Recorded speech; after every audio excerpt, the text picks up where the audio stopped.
Hey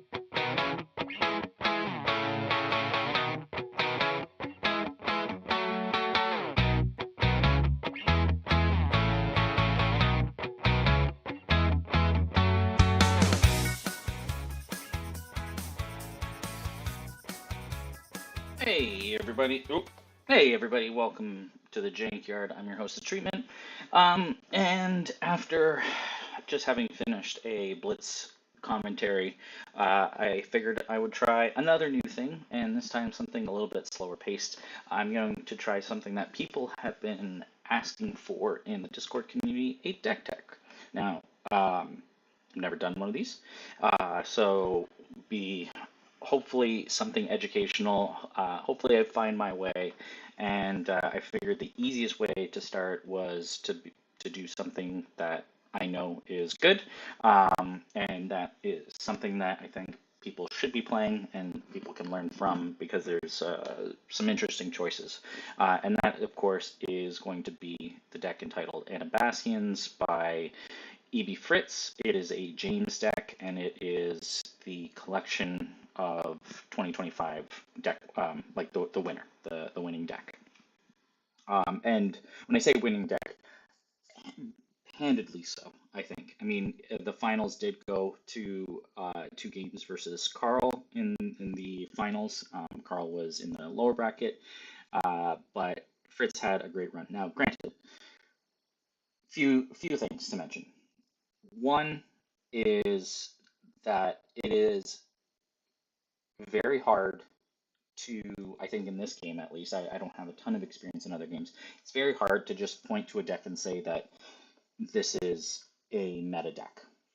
Hey, Shadow, because our community is fairly small, and so and we also have a lot of people who just really love to experiment a lot. We don't have, I guess, what they would call a spike, people who play the same deck over and over again and to just win stuff. And then not just that one person, but like a bunch of people using the same deck. So it's not like you see one deck and it's like everyone's playing that deck, or three decks in total in the meta. Everyone experiments a lot. There's a lot of rotation. We also have a lot of cult of the new, where whatever the newest release is or the last 2 releases is what a lot of people tend to play. So if you want to know what people are playing, look at whatever was released recently. Recently. In this case, it would be Ascendancy and the time release. From the perspective of this deck that we're going to talk about, it was the time release that was big, and Sympathy, Red Rain Sympathy was just before that. So those are the influences. Now, having said that, Fritz is someone who has played James quite consistently. He has had variations on this deck that have evolved over time, but there's a lot that is similar. So let's pop over to it so you guys at least know what I'm talking about, and so I can see what we're talking about. And hopefully I will be able, like, there's no comments on this from Fritz. Hopefully I will be able to provide some insight into why this deck is good. So I'm hoping that from new players who come to the game, one of the hardest things to do is to go from pre-con to building your own deck. There have been a lot of efforts over time from the community to provide those next steps. So there's been the Master Set upgrade, there's been Dual series, there's been the Adventuring Party series, which is pretty well known for people who have been in the game for, more than 6 months. The first Adventure Party, there's some of these are even built into Ashteki if you play on there, where they are like, you can select pre-con mode, but you can also select these other ones. So there's always been those steps, but to just look on Ash's live and say, oh, I'm gonna pick a deck, and then hope A, how it plays, and B, whether it's even good or whether it's just something some random person has published, is very difficult to near impossible. There's no metrics, there's no rating, there's no stats associated with the deck, and unless you've watched this deck be played at a competitive level, you just won't know. So then you're trying to build a deck and you're like, what do I include? So that's the goal. I'm going to try and keep this short.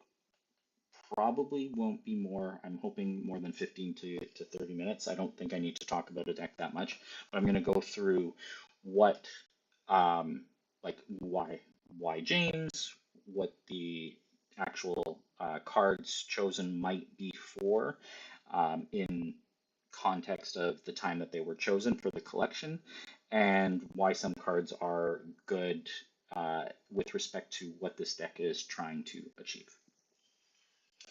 So let's try that. All right. So let's start. First of all, um, like if we're talking about what makes this deck good, it's hard not to talk about, well, why James?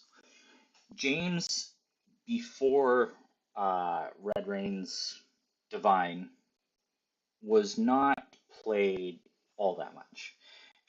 Not bad, but his unique was fairly lacking, and maybe because of groupthink, he wasn't played all that much. There was a period of time where some people played him, but he wasn't really like the go-to. And then Soulfire came along, and Soulfire is just such a great card. It is one basic cost. It's a main action, which can be really helpful. It plays into what James has always been known for with his ability um, to pull out allies, convene with souls. So you can bring out cheap, low to the ground allies, and then once they're in the discard pile, you can get rid of them and do either damage to a unit they control or can act as burn. So, hey, Charlotte. Um, so this is like, when you pick your Phoenixborn, you want to generally think about their stats and their unique and their ability.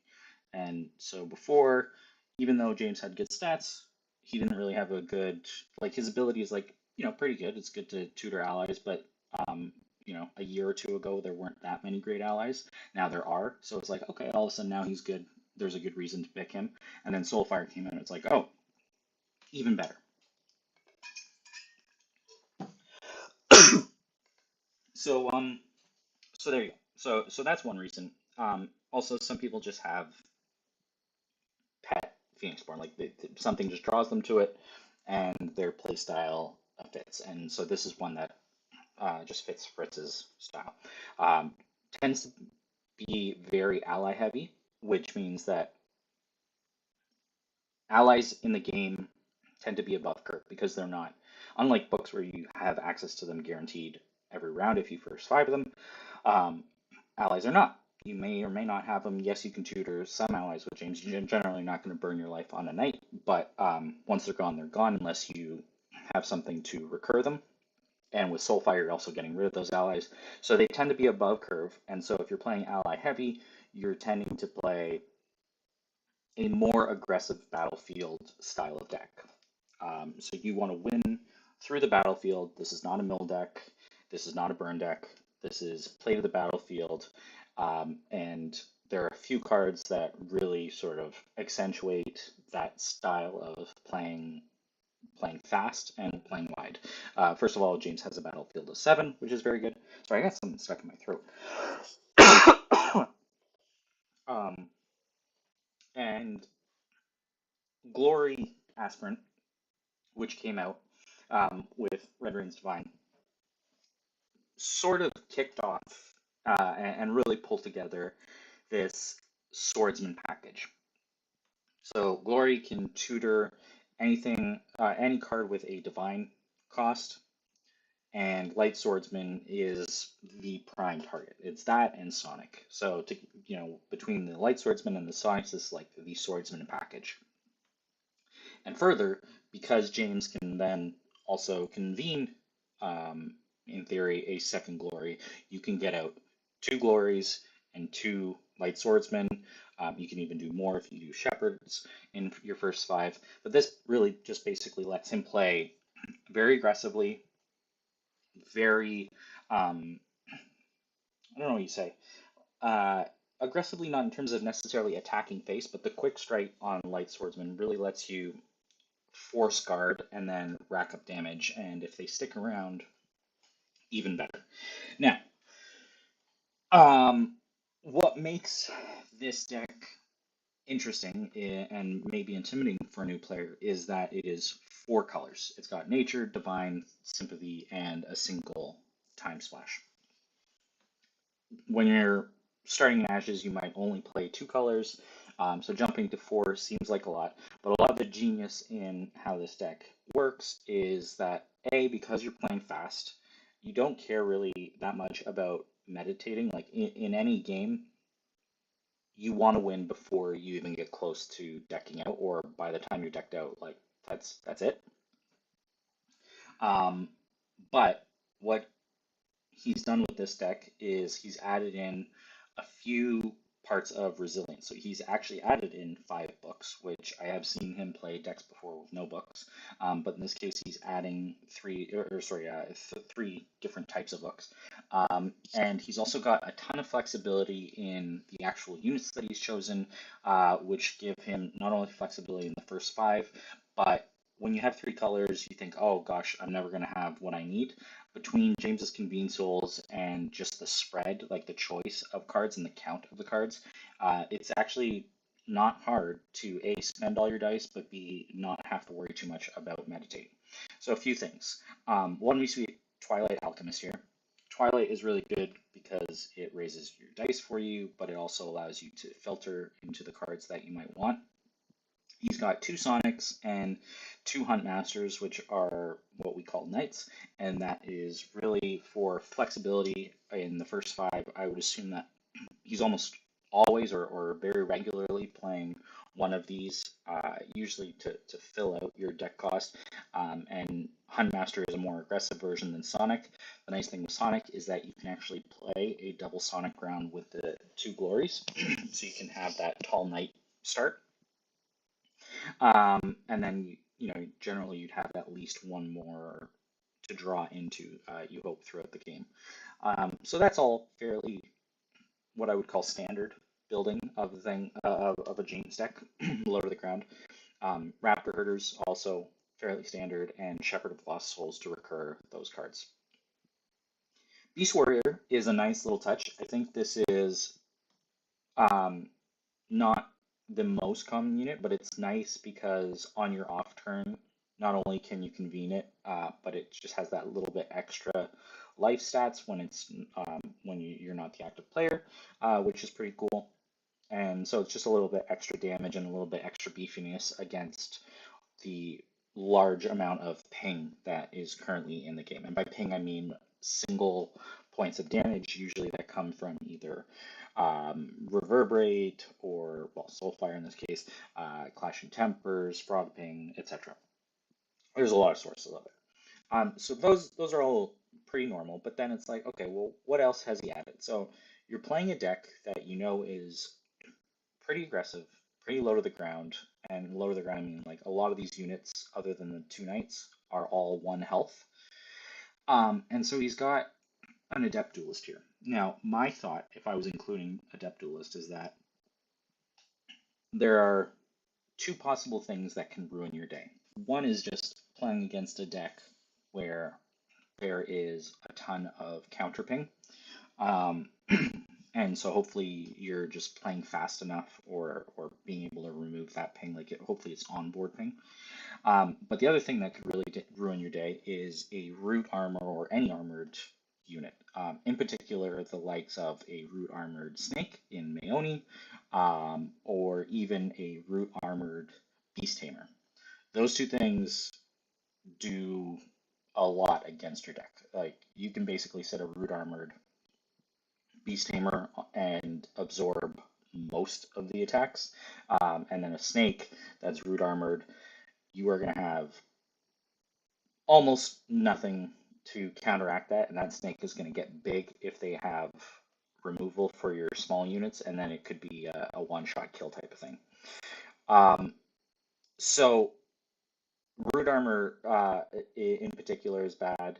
Alterations in general can be bad. There's a lot of different things like an Undaunted style deck where it's maybe Echo or Odette Knights, and they're just trying to refresh one big unit over and over again with bypass. But basically, this is a solution to that. And the nice thing, again, with James is because this is one life, you're not really doing much damage to yourself to be able to pull it out when you need. And if by chance it gets meditated away and you do need it, you have Shepherd of Lost Souls. So that's a really nice uh, tech piece, I guess I would say. It's probably come from matchups that he has played and learned that, oh, this is not good for me. So that's sort of what you're looking for when you build a deck is like, what are the weaknesses? And is there a 1 to 3 dice, or sorry, 1 to 3 card solution that I can include that are not necessarily silver bullets, like can be used elsewhere. This is Adept Duelist is great because it's also a side action summon, so it can be swung for the win. It's a stock unit, so it can take out something that is 2 life, like Cinder Spirits, which are very popular. Um, so it's a flexible tech piece, but it answers a lot of the problems of this deck. Then I'm going to talk about the ready spells. Normally, I would talk about the ready spells first because that's how most decks are designed around. But James is such an ally heavy deck with 17 allies that the books, I think, are actually answers that came in after the fact. So, starting with Adaptodon, I'm not sure because it's something that's like, oh, you only have 3 nature dice and you're playing something that costs 2 class. But I would assume that when you're playing this type of deck and you only have Reverberates and Soulfire as sources of removal, you don't have Nature's Wrath, you don't have Clashing Tempers, you don't have a lot of those things, um, that one of the potential issues that this deck could run into is a wall deck or prison deck or a zero, basically a deck that has a lot of 0 attack and 2 life units, sometimes even just 1 life, but like that type of deck. And those tend to be control or mill fatigue decks. So I'm assuming that that is a flex for there because not only does it give you 1 extra source of ping, but it can also, with the ice adaptation, shut things down. Um, it is, I don't remember all the games I covered, but I think it's pretty rarely first fived. So to me, that makes me think that it is a tech piece because you don't see it every game. Then we've got the 3 divers. Now, 3 divers are really just a good unit for sympathy. It gives this deck a little bit of longevity. So there's 3 of, which means that you don't have to first five it. You can draw into it to extend your game more. So if you all of a sudden find that you are going through your deck fast, but you manage to draw into your divers, you still have something to make sure that you can last a couple extra rounds. It also gives you a source of ping, and in theory, as long as it doesn't die, it can also help filter your cards. I don't really think the filtering is all that important, though you do have 17 allies, and even with Convene, sometimes you could get stuck with something that you don't want in your hand. So it's there, but really I think it's mostly to sort of give you a little bit more sources of ping and extend your game plan a little bit. Um, oh, Shadi, you think it was adapted on Diamond Huntmaster? I don't remember him. I just don't remember. But I would think that even if it started that way, I mean, it could definitely round out the cost. There's so many potential first fives with this deck that it could be, or it could not be. Or it could even just be a book that you play and then you don't summon because you have alternate options. All right, and then we have Cloudburst Griffin, which of all the cards, I think it's probably one of the ones that's, I don't know, it's almost like the hardest to think of. It's not something that would first come to mind if I was building this deck because it puts you in one other color, even though, you say, okay, well, he's already going to get a Fate Reflection. But there's 2 or 3 reasons I can see that this went in. First of all,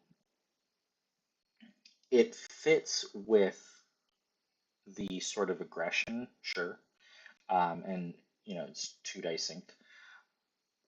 But really, I think the value in particular of like, why not just put in another Sonic or anything else, is the quick strike versus the units at the time that the collection was played that were popular. So at the time,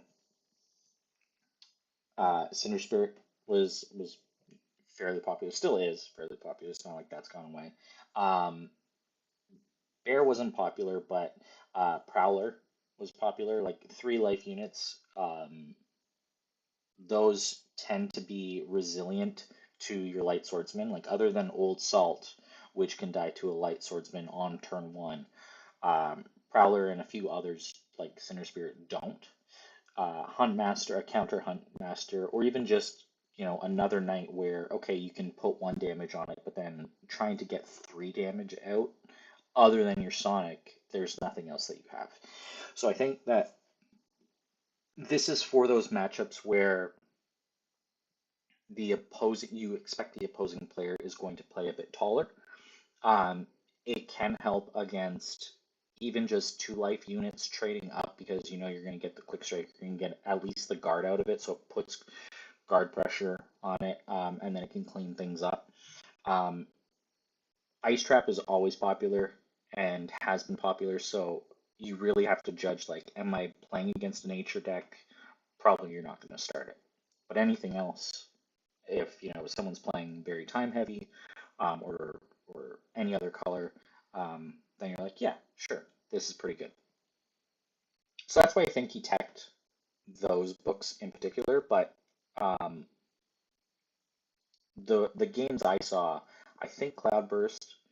Again, my memory is hazy because these were months ago, but I think most of the time that was a draw into. I think maybe one match I saw it as a first 5. Um, it does obviously make use of the extra time die, but he's got so many basic sinks in this deck and ways of spending, like Reverberate, or sorry, Soulfire on its own, and any of the knights cover that off. Rose Gardener covers that off. Um, it's not really that big of a deal. Speaking of Rose Gardener, this is a very interesting one of. Again, I think this is a meta call. This is a what is hot at the time, and this is a tech piece. So, what are the cards that this can target? Well, the big one is really for its enter the battlefield ability, which is Prune, and that's really just like to counter, in my opinion, Cinder Spirits. Cinder Spirits being the big one, but it does help against the likes of Indigo Creeper, um, and also against Chant of Transfusion or Chant of Revenge decks. And it's only a one of because you don't really, it's not like you're going to put all your bags in. You don't care about the cultivate ability at all. This is really just to temporarily slow down your opponent when they play their, or when they activate their Cinder Spirit book to put a token on, you can immediately remove it off. And unless it's Koji, that puts them a whole turn behind. Um, it generally if a player is playing Indigo Creeper, they're going to have multiple sources of tokens, so that doesn't help. Um, what else can like it's not that's kind of the biggest one, but even a Chant of Transfusion deck or Chant of Revenge deck, if you're expecting to play against those, can put the brakes on it, or at least temporarily, um, stop and save one of your units from dying.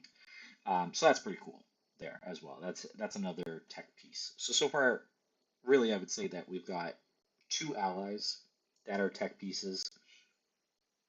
The rest is pretty standard, and then the books themselves are, at least 2 of the books are sort of tech pieces, and then the diver is really, I think, like if you didn't have Adaptodon and Griffin, you'd probably still have Diver because it's just sort of a core extension of your game.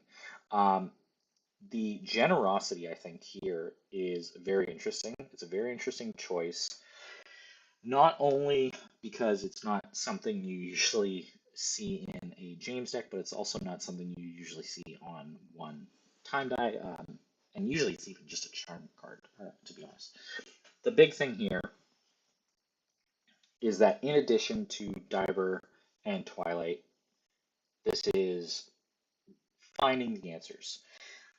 Now, it's not just finding the answers, but one thing that James can, in theory, have a problem with is actually spending all 10 dice if he just draws into all his one costs.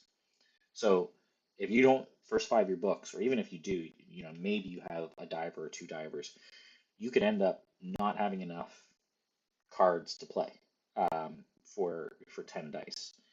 And so I think that the draw three actually is very helpful here in being able to fill out your hand. But this is also potentially a, I don't know, I guess you could call it a tech piece against burn decks. You are burning yourself in essence with Convene Souls. James does have 19 life, which in and of itself is a good uh, stat and a good stymie against some of the burn decks, right? Compared to having 16 life on average. So that helps.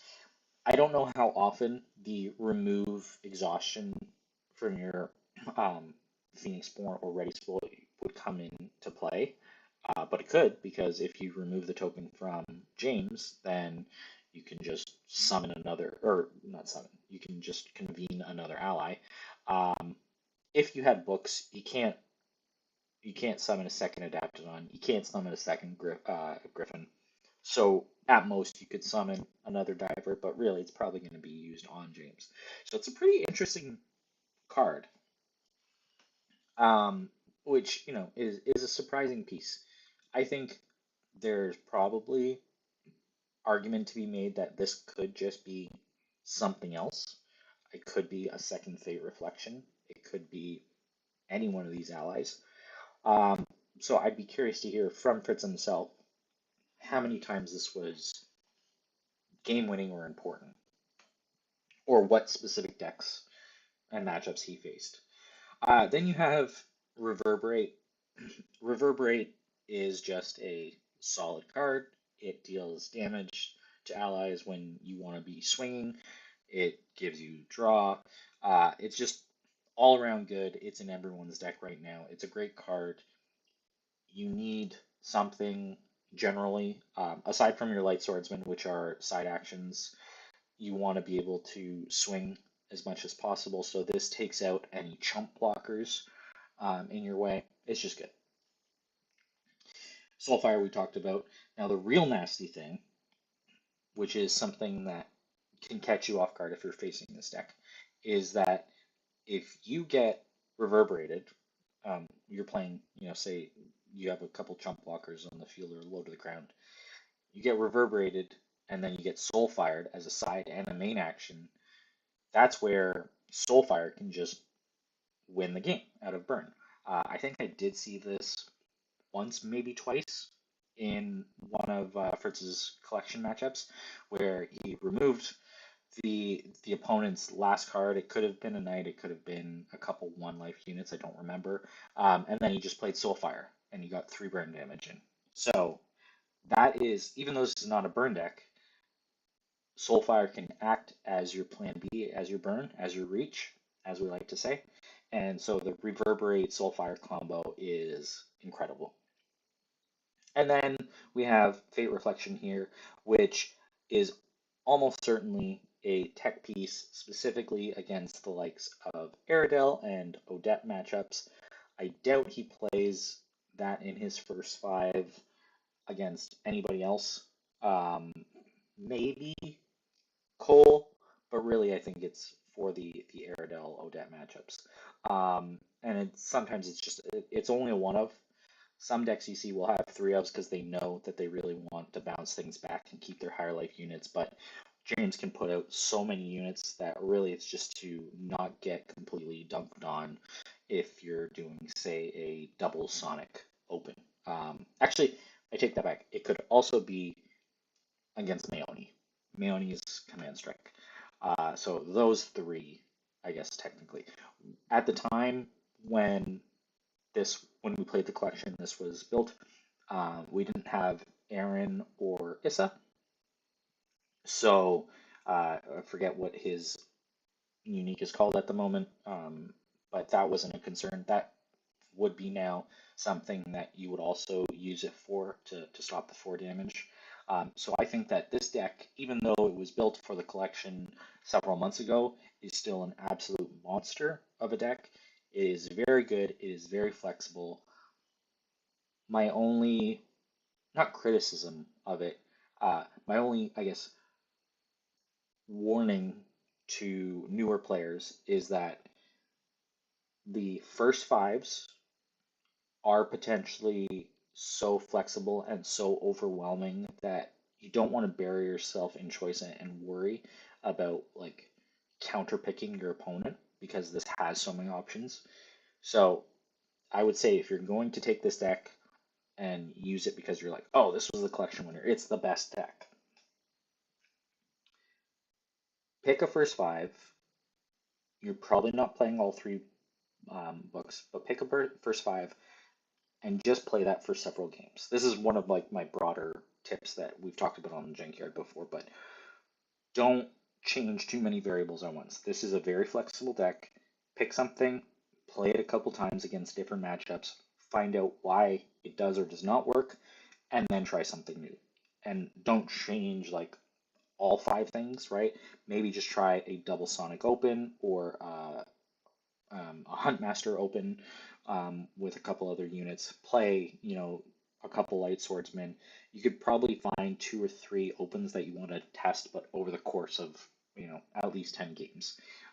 This deck is very good, but a lot of the goodness is also in knowing how to pilot it well, and knowing how to first five. And for any of that information, you can watch the collection streams because Evie Fritz is an absolute master of a pilot.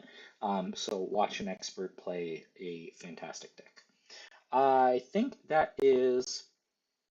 Oh yeah, thanks, Shadow. Aerial Strike. Charlotte, have a great night.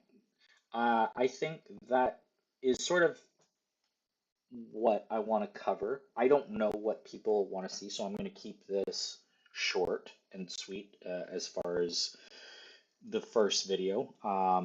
32 minutes. I think that's pretty good for a deck tech. I know that wasn't 30 minutes of me just talking about the deck, but I think that was hopefully pretty helpful. If this is useful, then please let me know what you'd like to hear more of or less of. Obviously, I won't do the boilerplate ramble every time and explain what I'm, sort of trying to do with this type of video. But could probably even keep, depending on the deck, some of these down to 15 or 20 minutes for people to just have a bite size. How do I play a deck and go? Definitely, those suggest what decks you'd like to see. There are, like I said, unfortunately, so many decks out there, and we don't have standard meta decks. So if there's something you want me to cover, then I will try and cover it. It would also be helpful if I know what deck I'm talking about in advance, and then I could actually talk to the creator of the deck to get a little bit of their input into the deck before I give a spiel on it. But yeah, thanks for watching, and hope you enjoyed. So that's all I have for now. Watch the Blitz match I just did, and I'll catch you on the next one. Have a great weekend, everyone. Ciao.